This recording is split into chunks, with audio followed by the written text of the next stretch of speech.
جائیں، کہیں کہ ہمارا رب اللہ ہے، پھر اس پر جم جائیں۔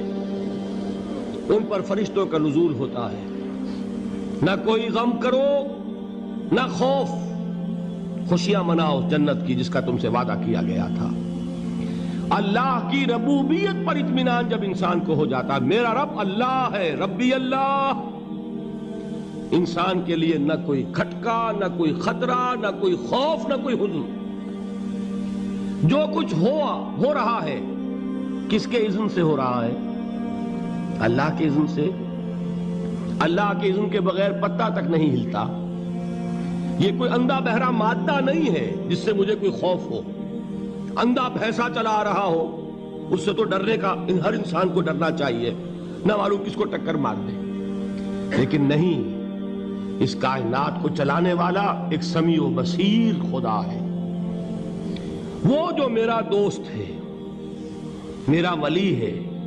اللہ ولی الذین آمنوا یخرجہم من الظلمات الی النور۔ اللہ اہل ایمان کا ولی ہے، ساتھی ہے، پشت پناہ ہے، مددگار ہے، حمایتی ہے۔ بتائیے جسے یقین ہو جائے کہ اللہ میرا مددگار، اللہ میرا محافظ، اللہ میرا پشت پناہ، اللہ میرا حمایتی، اس کے لیے کوئی خوف ہوگا؟ اس سے کوئی ڈر ہوگا؟ میں مثال دیا کرتا ہوں ایک بہت سادہ پنجاب کے دیہات کی۔ وہ بڑا چودھری ہے اور کوئی غریب کسان ہے۔ اس غریب کسان کے جانوروں کو ہر وقت اندیشہ ہوگا چوری کا، کوئی میری بھینس کھول کر نہ لے جائے، کوئی میرا بیل کھول کر نہ لے جائے۔ لیکن جس کے بارے میں یہ سب کو معلوم ہو کہ وہ جو بڑا چودھری ہے وہ اس کا دوست ہے، اس کی بچیا کو کوئی خوف ہوگا؟ اس کی بھینس پر کوئی ہاتھ ڈالے گا؟ اسے کوئی اندیشہ ہوگا؟ نہیں۔ کیوں؟ کہ وہ بڑا چودھری، بڑا اس کا یہاں کا سردار، جاگیردار، سب کو معلوم ہے وہ میرا دوست ہے، کوئی میرے خلاف اقدام نہیں کر سکتا۔ اس دنیا میں یہ چھوٹی سی بات اگر آپ کے دلی اطمینان اور سکون کا باعث بن سکتی ہے تو ذرا تصور کیجئے۔ میں لفظ تصور استعمال کروں گا صرف اس لیے کہ اس کا ہم جس کو کہتے ہیں ادراک اور شعور کر نہیں سکتے، اگر کے ساتھ کر سکتے۔ اگر یقین ہو کہ اللہ میرا مددگار اور یقین ہو کہ اللہ ہر آن میرے ساتھ ہے، پھر کوئی خوف، کس کا خوف؟ کوئی شے اللہ سے بالا تر ہے؟ کوئی قوت اس سے زیادہ طاقتور ہے؟ کوئی اس کے ارادے کو بدلنے والا ہے؟ کوئی اس کی مشیت کے آڑے آنے والا ہے؟ یہی بات ہے جو حضور نے فرمائی، یہ ایمان کا حاصل ہے لب لباب، کہ دیکھو اچھی طرح اس بات کو ذہن نشین کر لو، اگر تمام انسان مل کر تمہیں کوئی نقصان پہنچانا چاہے نہیں پہنچا سکتے مگر جو کچھ اللہ نے لکھ دیا ہو، اور تمام انسان مل کر تمہیں کوئی نفع پہنچانا چاہے نہیں پہنچا سکتے مگر وہ شے جو اللہ نے طے کر دی۔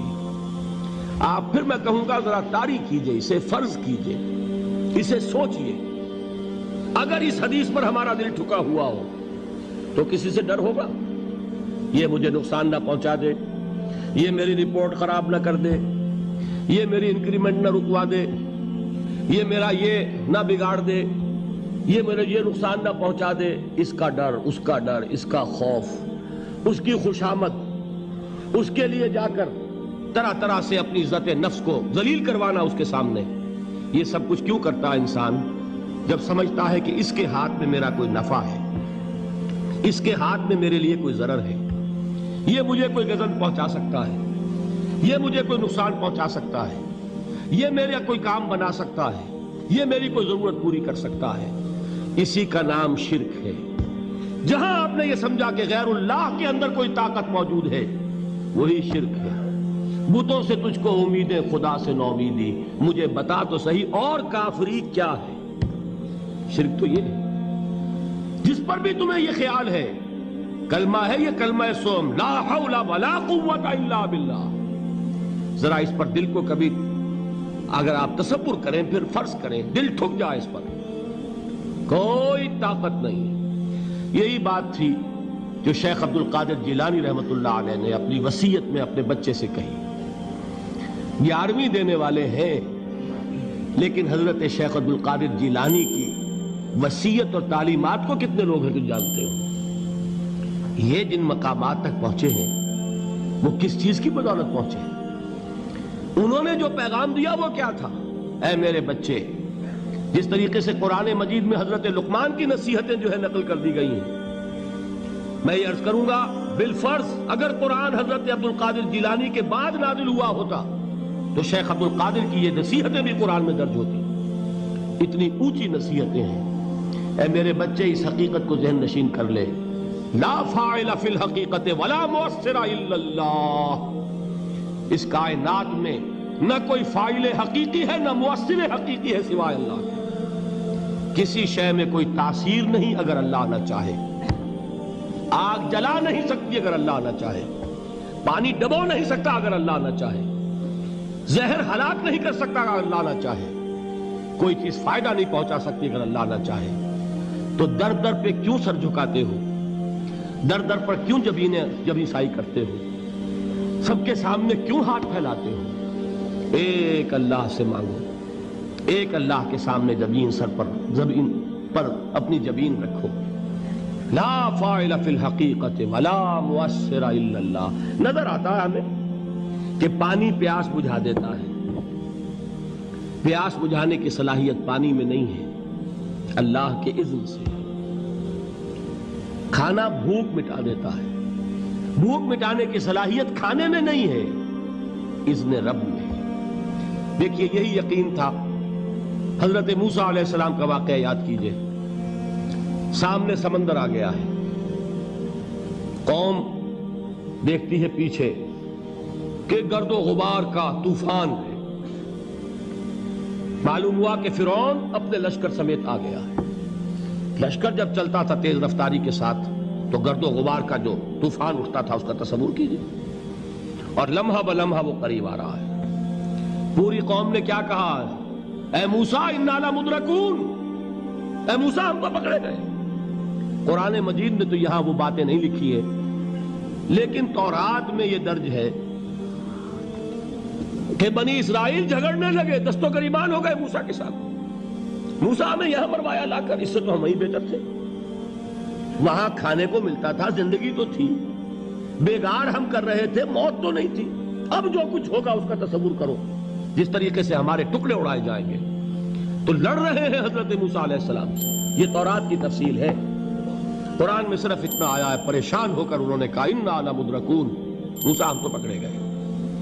اس وقت موسیٰ کا جواب کیا ہے؟ کلا ان معی ربی سیہدین. نہیں، میرے ساتھ میرا رب ہے، وہ راستہ دے گا.